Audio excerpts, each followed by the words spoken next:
logika dalam pemrosesan komputer kita. Dia bisa tahu benar, bisa tahu salah, bisa menampilkan atau tidak, dia bisa close atau keluar gitu.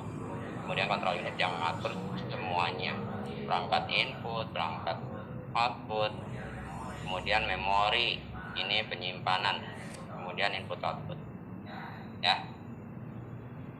Berikut jenis komputer. Nah, ini termasuk dalam jenis-jenis komputernya.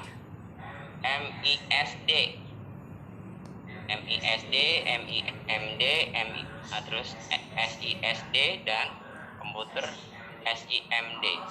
Apa sih itu? Anda udah tahu? Oke, kalau belum, saya akan kasih tahu. Komputer MISD itu kepanjangannya adalah Multiple Instruction Single Data. Ya, instruksinya banyak, tapi dia tempat penyimpanannya atau datanya cuma satu. Ya, itu MISD. Komputernya belum ada nih, sampai sekarang belum ada komputer ini, jenis ini ya, yang instruksinya lebih dari satu, tapi datanya dia cuma satu, tapi dia mau instruksinya banyak gitu, belum ada. Kemudian komputer MIMD, kalau tadi dia SD-nya itu single, S-nya itu single. Nah, ini di sini multiple instruction dan multiple data. Ya. Jadi lebih dari satu instruksi atau banyak instruksi dan banyak data. Apa itu? Komputer kita atau laptop atau komputer saat ini yang kita pakai. Dari awalnya IBM Power 5, HP, Compaq, dan seterusnya sampai yang tercanggih saat ini, dia termasuk dalam jenis komputer MIMD ya, multiple atau banyak, tadi saya bilang banyak instruksi dan banyak data. Kemudian yang ketiga adalah komputer SISD ya, single instruction dan single data. Jadi cuma satu instruksi dan cuma mengerjakan satu data. Apa itu? Komputer jenis pertama Univac 1, IBM 365, 360 dan seterusnya. Ini yang zaman-zaman dahulu. Jadi dia cuma mengerjakan satu perintah atau satu data, itu dia proses itu aja berulang-ulang, kita nyalain gitu aja. Nggak bisa buat proses lain daripada data yang ada. Kemudian ada komputer SIMD, single instruction dan multiple data. Nah, ini termasuk contohnya adalah prosesor lari atau array prosesor. Ada contohnya ILEC 4, MASPAR dan seterusnya. Ini juga zaman-zaman dulu, komputer generasi kedua dan seterusnya. Ya, jadi dia datanya banyak tapi instruksinya cuma satu gitu. Nah, ada klasifikasi arsitektur komputer, ada dua. Ini yang biasanya sangat terkenal, dua, ada von Neumann dan Lin. Lin itu dia seperti ini kalau menurut von Neumann. Apa itu arsitektur komputer? Yang pertama, dia harus memiliki hardware dasar, yaitu CPU, memori, dan perangkat input output sistem. Ya. Kemudian yang kedua, komputer merupakan store atau pusat pemrograman. Ini program pusatan. Ya. Kemudian bisa menjalankan instruksi secara berurutan. Itu menurut von Neumann. Karena dia tadi dari perangkat input diproses, kemudian menghasilkan perangkat output atau mau disimpan, semuanya sudah dijelaskan atau sudah ada urutannya. Memiliki jalur atau bus ya, yang letaknya di antara memori dan CPU yang tadi, yang saat di awal ini dia. Jadi sini di antara CPU dengan memori atau CPU dengan input output port itu ada control bus.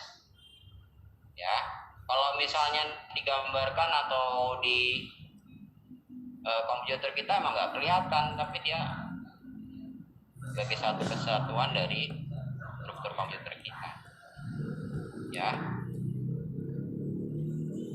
Kemudian apalagi tadi ini bahas. Nah, menurut Flynn, jumlah prosesor yang digunakan, ya, klasifikasi komputer menurut Flynn, dia melihat yang terkoneksi.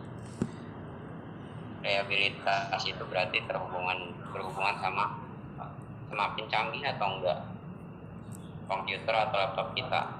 Misalnya pasti beda reliabilitas komputer Pentium biasa dengan yang sudah Core i, ya, makin ketepatan dalam memproses data itu juga sebagai acuan kita.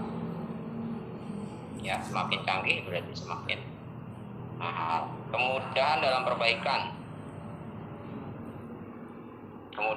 perbaikan perangkat-perangkat kerasnya. Ya, sekarang kayaknya udah nggak di ini lagi ya. Laptop apa sih yang saya punya tuh, saya bawa ke mana-mana udah nggak ada yang terima. Padahal bagus dulunya. Dell apa ya, apa Complex atau Fujitsu itu bagus, tapi udah ketika dikatakan mau diperbaiki itu nggak mudah ya.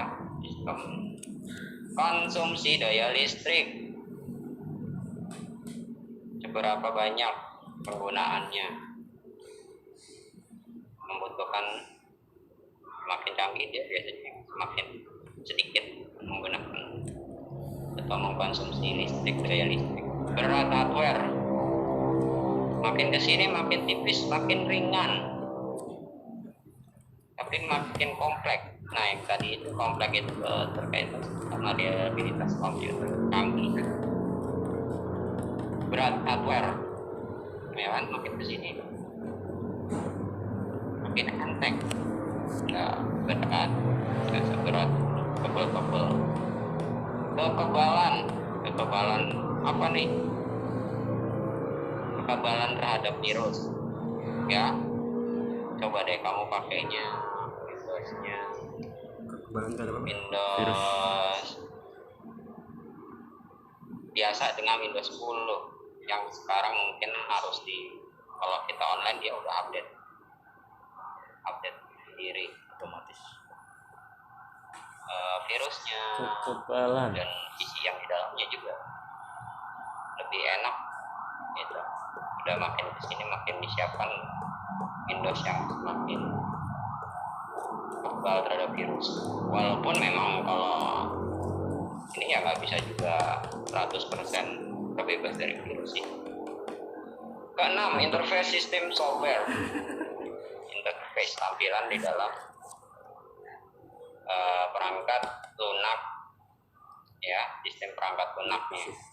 Tampilan misalnya semakin canggih di nanggung banget.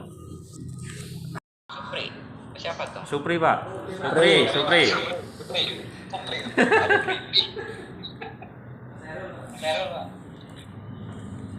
Hairul Pak. Yo, silakan. Pak, kalau dalam komputer itu kan pas kita colok flashdisk kan kadang emang bener kurang Pak. yang tadi dijelaskan. Nah, saya pernah dengar tuh Pak dulu sih, itu ada satuan biner cara membaca dalam program komputer tersebut Pak. Itu satuan biner itu apa ya Pak ya? Kan kalau Biner. basis iya. Ya, ya, udah itu. Itu apa ya Pak? Satuan biner itu apa ya? Beda dengan bit. Udah itu ya. Oke, satuan biner itu apa? Biner itu adalah satuan misalnya per 8 bit. Biasanya kamu nanti ini kalau nggak tahu deh dapat mata kuliah ini atau enggak ya, tentang komunikasi digital. Nanti ada convert dari biner ke satuan yang lain dan seterusnya ya. Jadi biner itu satuan di mana dia yang bisa dibaca sama komputer, beda dengan bahasa kita sehari-hari ya. Biner itu 0 dan 1. Jadi seperti itu. Jadi ada 8 titik plot.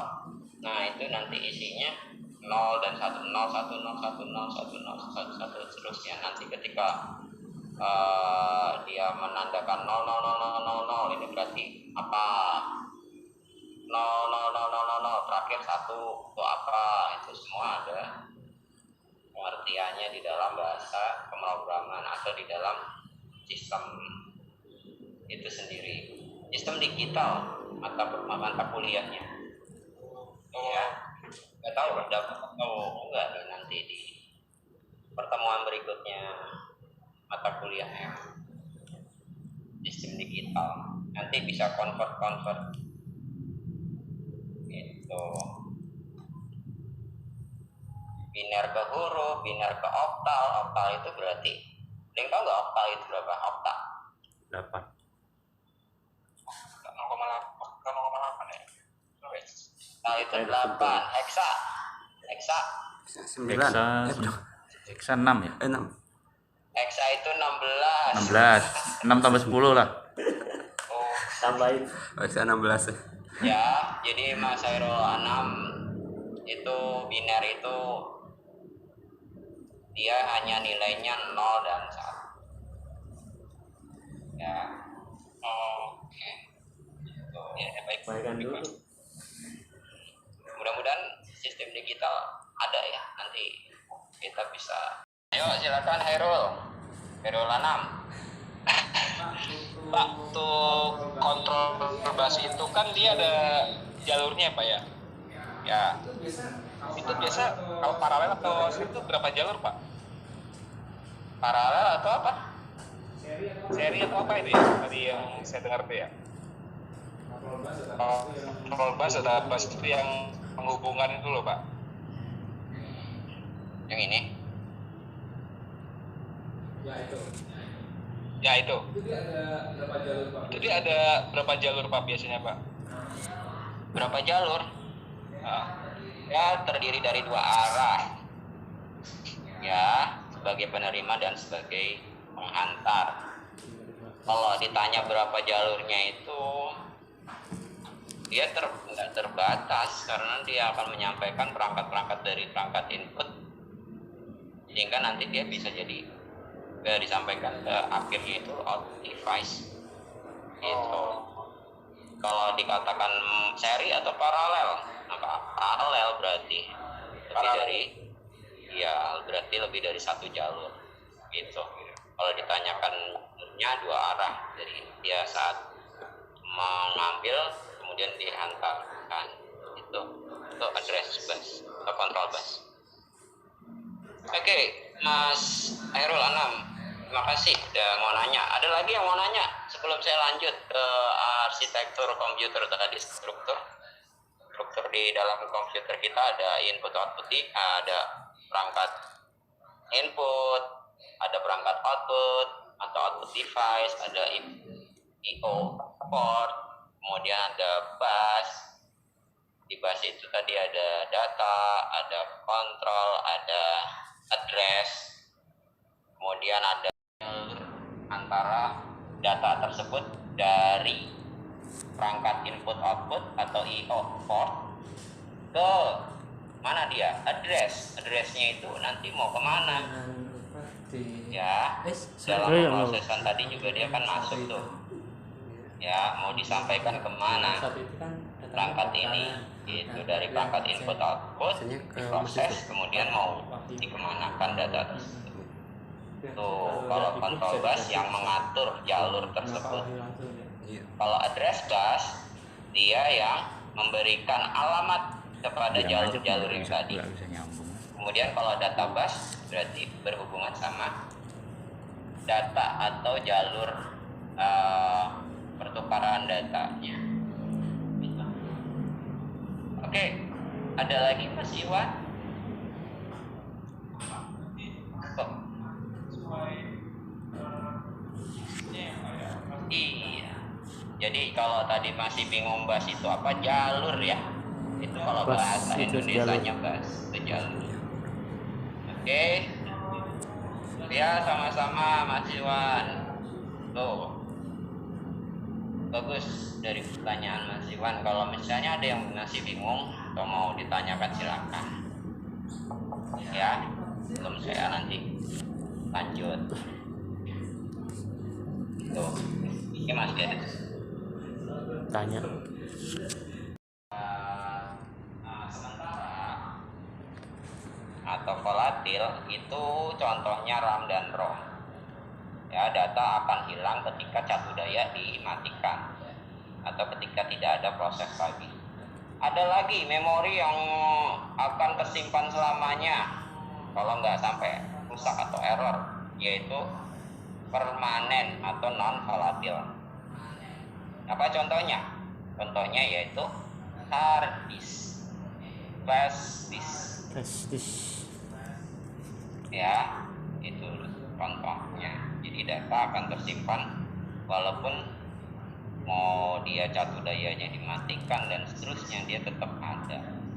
Gitu. Oke, nanti ketika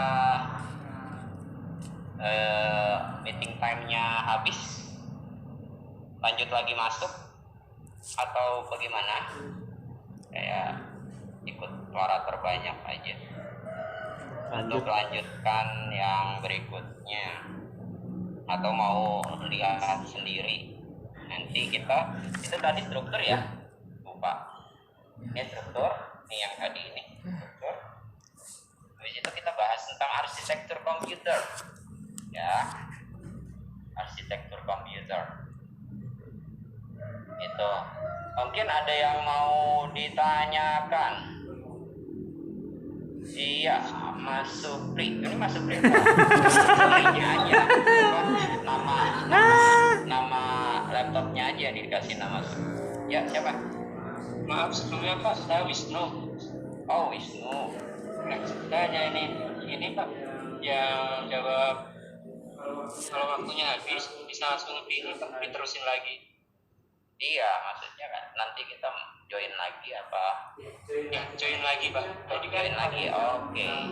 sampai Iya. jam kalau nggak salah Pak ya. Iya, makanya ketika nanti ini cuma 40 menit, kita join lagi.